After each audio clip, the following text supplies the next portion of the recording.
Mister Shyam, क्या आप अपनी बेटी का हाथ मेरे हाथ में देंगे?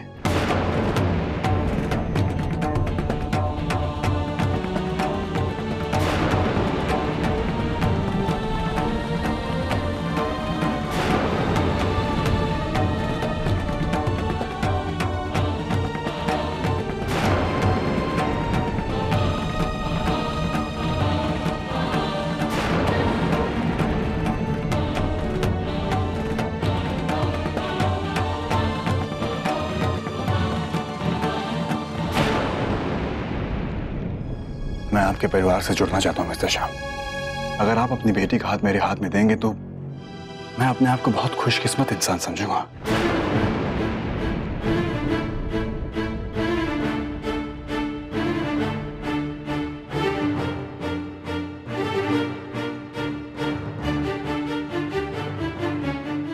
मैं आरुषि के साथ अपनी तमाम जिंदगी गुजारना चाहता हूं मिस्टर श्याम।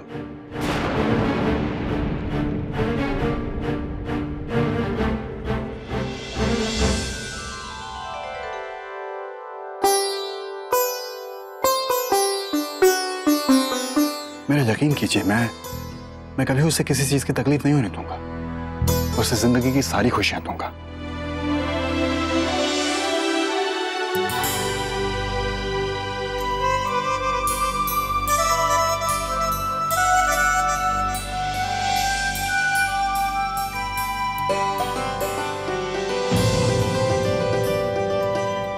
मैं मानता हूं कि ये छोटा मुंह और बड़ी बात है, क्योंकि आप एक उम्र दराज इंसान हैं। शायद मैंने ये बहुत आसानी से कह दिया, लेकिन आप जितना चाहें वक्त ले सकते हैं। मैं आपके जवाब का इंतजार करूंगा। अब मैं चलता हूं। नमस्ते।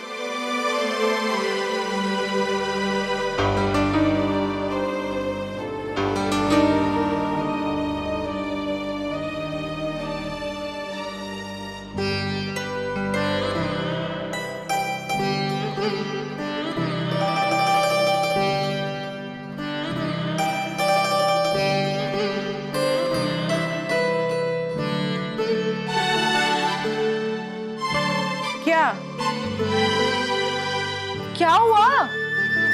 आप लोग हमें ऐसे क्यों देख रहे हैं? अब हमें इस बारे में कुछ नहीं पता। अब ये सब क्या, हमें नहीं पता।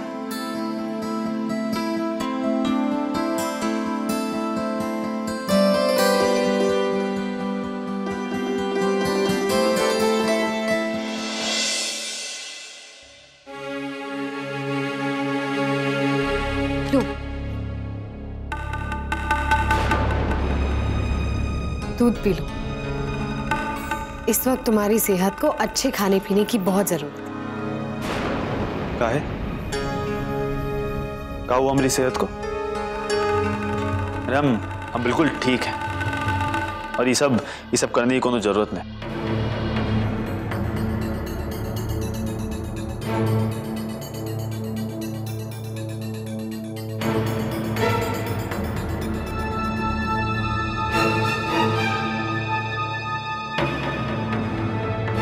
ठीक हूँ मतलब? अपने शरीर की हालत देखिए, इतने कमजोर हो गए हो तुम। लो पी लो। देखो जिद मत करो। जिद तो तुम कर रहे। अरे का जरूरत है ये नेचो दिखाने की? अब अम्मा घर में नहीं है तो क्या तुम अब अम्मा बनने की कोशिश करोगी?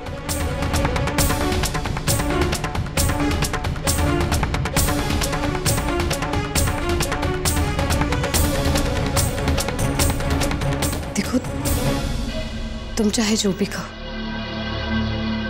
लेकिन हमारे लिए तुम्हारी खुशी सबसे पहले है और सबसे जरूरी भी।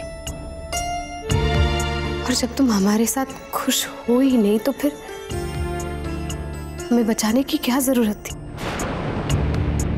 क्यों नहीं मरने दिया हमें? ये जो कुछ था वो इंसानियत के नाते था।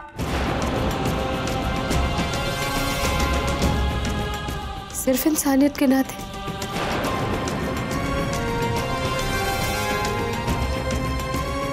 हाँ, यही सच है। तुम्हारी जगह तुम्हारा अंगद बाबी होता ना, तो हम उसको भी बचाए लेते।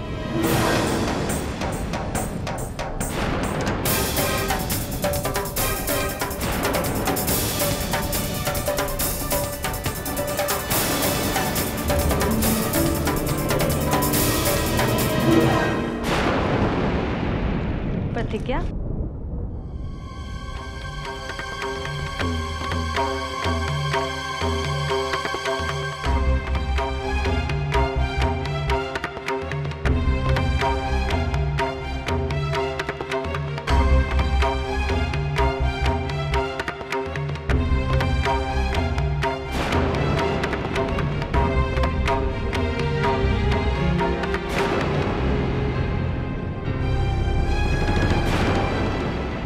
आरुषि, भाई हमें तो अभी भी विश्वास नहीं हो रहा है कि कोई लड़का आया और तुम्हारा हाथ मांग के चला गया।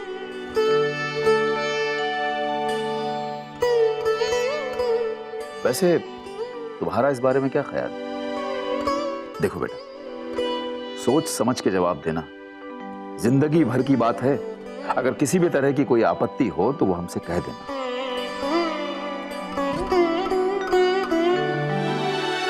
अरे ये सब इतना जल्दी कैसे हो गया? हमारा मतलब है वो आया, बैठा और दामाद बन के चल दिया। हमको तो लगता है जरूर पहले से ही कोनो टाका भिड़ा है।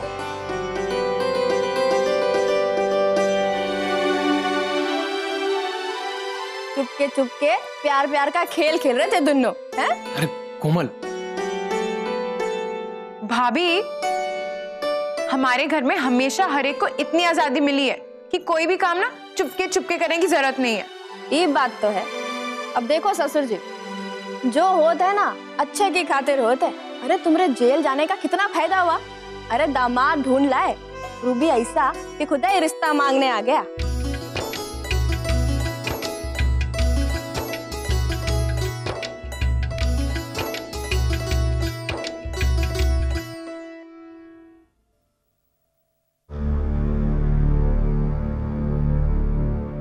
दीदी, क्या हुआ दीदी? हमसे दर्द बर्दाश्त नहीं हो रहा प्रतिज्ञा, तुम हमको दर्द की गोली ला दो। नहीं दीदी, आप ऐसी कोई भी गोली नहीं लेंगी। देखिए, आपके शरीर के लिए ये गोलियां हानिकारक है। ये पहले तो आपका दर्द कम कर देगी, लेकिन बाद में सूजन और भी बढ़ जाएगी। इसलिए आप एक काम कीजिए, अपने पैरों को सीधा कीजिए और इस तकिए को आपके पैरों के नीचे रख दीजिए। आपको अच्छा आराम मिलेगा। और दीदी, आप यहाँ से कहीं नहीं जाएंगे। आपको किसी भी चीज की जरूरत हो तो आप बस हमें आवाज दे दीजिए, ठीक है? जरा देखो तो किसका फोन है। जी। हेलो। हेलो प्रतिज्ञा बेटा। मम्मी, आप कैसी हैं आप? बेटा हम बिल्कुल ठीक हैं। जानती हो हमने तुम्हें फोन क्यों किया? आरुषि के लिए एक रिश्ता आया है। और जानती हो वो रिश्ता कौन लेके आया? वो लॉयर है ना, अमन माथुर, वो। अरे वाह, ये तो बहुत अच्छी खबर है मम्मी। अमन एक बहुत अच्छा लड़का है और हमारी आरुषि को खुश भी रखेगा। बेटा वो सब तो ठीक है, पहले हमें ये बताओ कृष्णा की तबीयत कैसी है? पहले से काफी बेहतर है और यहाँ अम्मा, बाबूजी और पियसिया तीर्थ पर गए हुए। और केसर दीदी तो आप जानती है प्रेग्नेंट है, इसलिए वो घर पर है और उनकी तबीयत भी ठीक नहीं है। फिर तो बेटा सारा काम तुम्हें करना पड़ता होगा ना? हाँ मम्मी, वो तो है, लेकिन आप हमारी फिक्र बिल्कुल मत कीजिए। प्रतिज्ञा बेटा, हम एक काम करते हैं, हम आरुषि को तुम्हारे पास भेज देते हैं, तुम्हें कुछ मदद हो जाएगी। हाँ मम्मी, आप बिल्कुल सही कह रही है, लेकिन अभी हम कुछ नहीं कह सकते। घर पर कोई बड़ा नहीं है और किसी की इजाजत के बगैर आप आरुषि को यहाँ पर मदद के लिए मत भेजिए। बुलाई लो। अरे हमें इतना सोचने की क्या जरूरत है? बुलाई लो अपनी बहनिया को।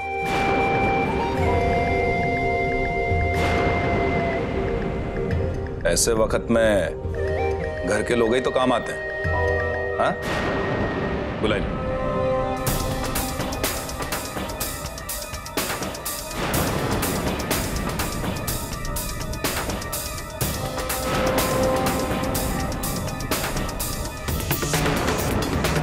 है मम्मी, आप भेज दीजिए।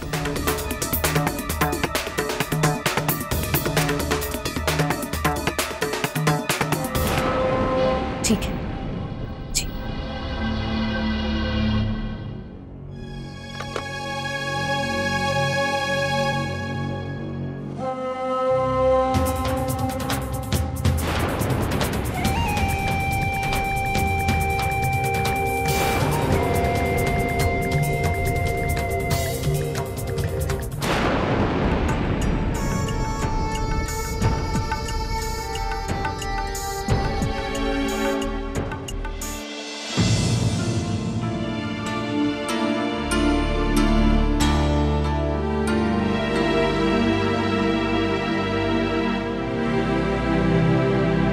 पता है, हमारी मदद करने के लिए आरुषि यहाँ पर आने वाली है।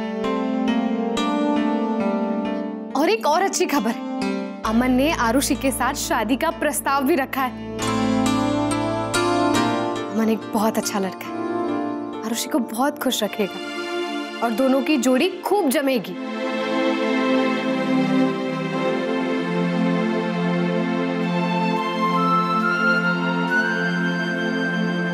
तुम चुप क्यों? तुम्हें खबर अच्छी नहीं लगी क्या? हम कौन होते हैं जो अच्छे बुरे की बात करें? अरे तुम पढ़े लिखे लोग हो, रूबी तुम्हारे जैसा पढ़ा लिखा है। जैसा परिवार प्रोफेसर साहब को चाहिए था वैसा है, तो फिर तुमको तो खुशी होगी, तुम सबको तो खुशी मिलनी चाहिए।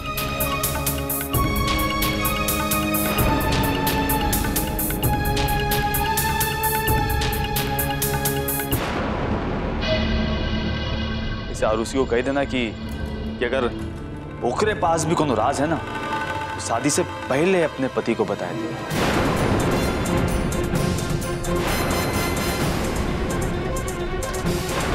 को अंधेरे में ना रखे। काहे कि आदमी जितना भी पढ़ा लिखा हो, अपने साथ बेवफाई बर्दाश्त नहीं कर सकता।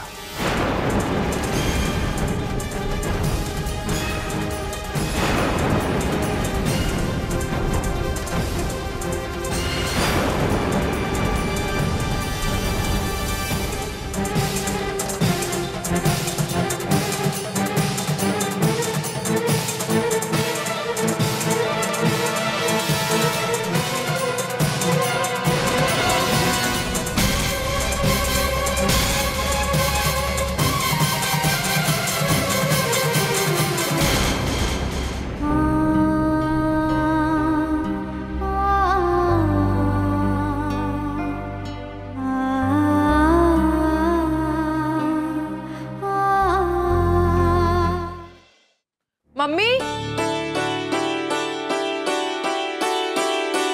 क्या बात है, आपने हमें बुलाया? हाँ बेटा। आरुषि बेटा, हम ये कह रहे थे कि तुम कुछ दिनों के लिए प्रतिज्ञा के ससुराल चले जाओ। वो क्या है ना, उसके सास ससुर और पियासिया तीर्थ पे गए और केसर पेट से है, तुम तो जानती हो। कृष्णा की देखभाल करना, पूरे घर को संभालना उसके लिए मुश्किल हो जाएगा ना। तो हम चाहते हैं कि तुम उसके पास जाओ और उसका ध्यान रखो और उसकी मदद करो। हाँ मम्मी, हम जरूर जाएंगे। वैसे भी इतने दिन हो गए, दीदी से अच्छे से बात भी नहीं हुई। दीदी से ढेर सारी बातें करेंगे हम। अरे ये सब तो ठीक है कि ये प्रतिज्ञा भौजी की मदद करने जा रही है, लेकिन इतनी भी मदद मत कर देना कि कबाब में हड्डी बन जाओ। भाभी,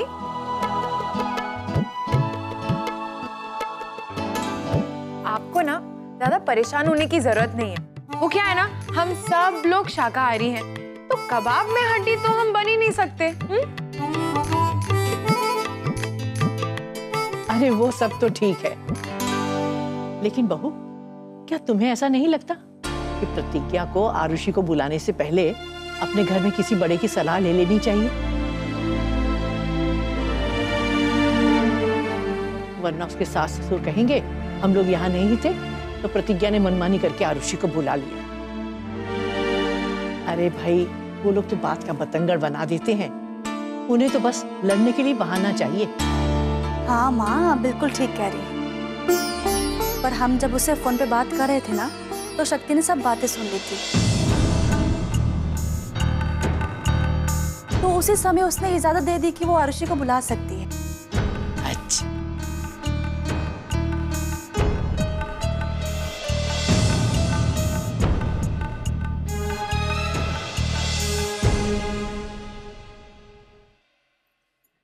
लाओ प्रतिज्ञा, हम भी कुछ मदद कर देते हैं। अरे दीदी, आप उठकर यहाँ क्यों आ गए? हमने आपको आराम करने के लिए कहा था ना। अगर आपको किसी भी चीज की जरूरत थी तो आप हमें ही आवाज दे देते, हम खुद ही आपके पास आ जाते। जाइए आप जाकर आराम कीजिए। हमने बहुत आराम कर लिया प्रतिज्ञा, इतना आराम करने की हमको आदत नहीं है। ये लिए तुम हमको भी कुछ करने दो, अब हम बिल्कुल ठीक हैं। प्रतिज्ञा, वो कहे कि हम कह रहे थे कि घर में इतना ज्यादा काम भी नहीं है जो तुम आरुषि को बुला लो। एक काम करो, तुम उका मना कर दो, हम दोनों मिलके घर संभाल लेंगे। आप दीदी, आप बेवजह ही परेशान हो रही, और वैसे भी हमने आरुषि को नहीं बुलाया है, वो खुद ही आना चाहती है और उसे मिले हुए भी बहुत दिन हो गए। सही तो कह रही है।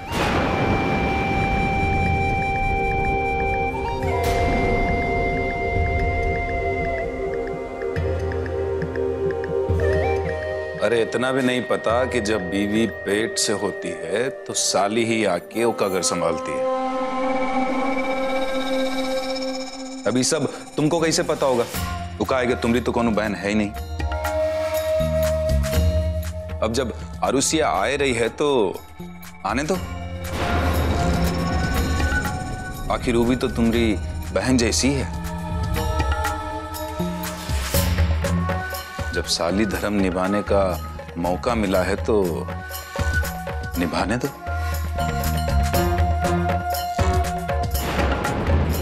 चलो तुम चल के आराम करो। हैं, चलो तुम चुपचाप अपने कमरे में आराम करो।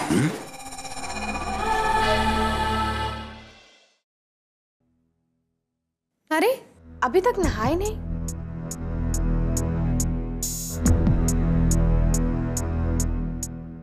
अगर नहा लेते तो सर का भारीपन भी कम हो जाता और फ्रेश हो जाता। कोई बात नहीं, नहाए तो क्या हुआ? हम तुमसे ये नहीं कहेंगे कि अगर नहाए नहीं तो खाना नहीं मिलेगा। एक मिनट,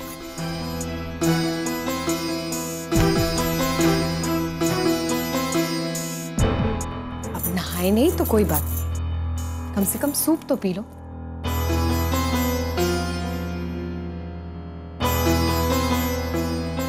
चलो अब मुंह खोलो।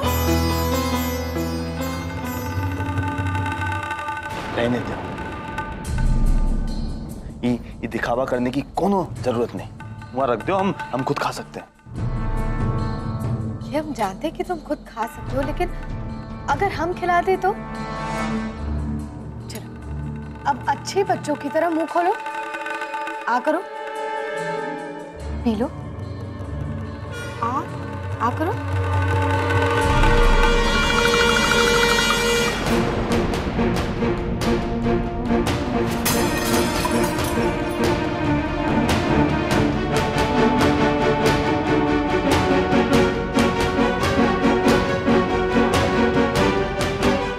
काई हैं? इतना घटिया स्वाद। अरे ऐसा खाना तो जानवर भी ना खाए। घटिया।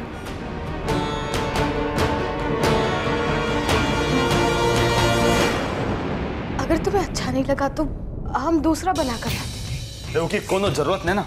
अरे दोबारा बनाओ। जब तुमको खाना बनाना ही नहीं आता तो फिर क्या करोगे? अपने आप तो बन नहीं जाएगा ना।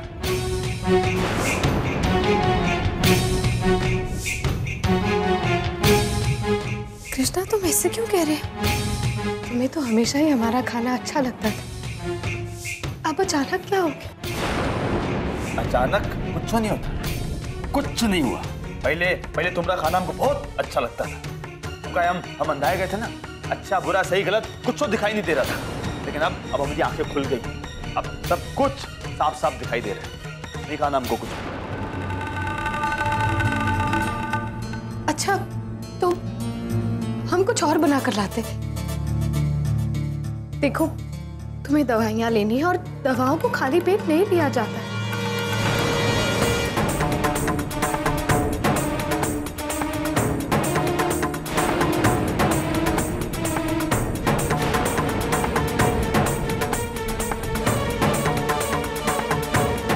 जाओ यहाँ से।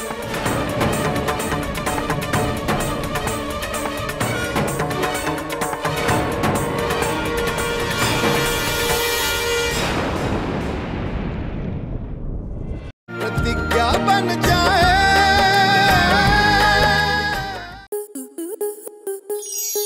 आपके मनोरंजन पर अब नहीं लगेगा कोई ब्रेक। स्टार प्लस के बेहतरीन शोज देखने के लिए लाइक, शेयर और सब्सक्राइब करें स्टार प्लस यूट्यूब पेज को।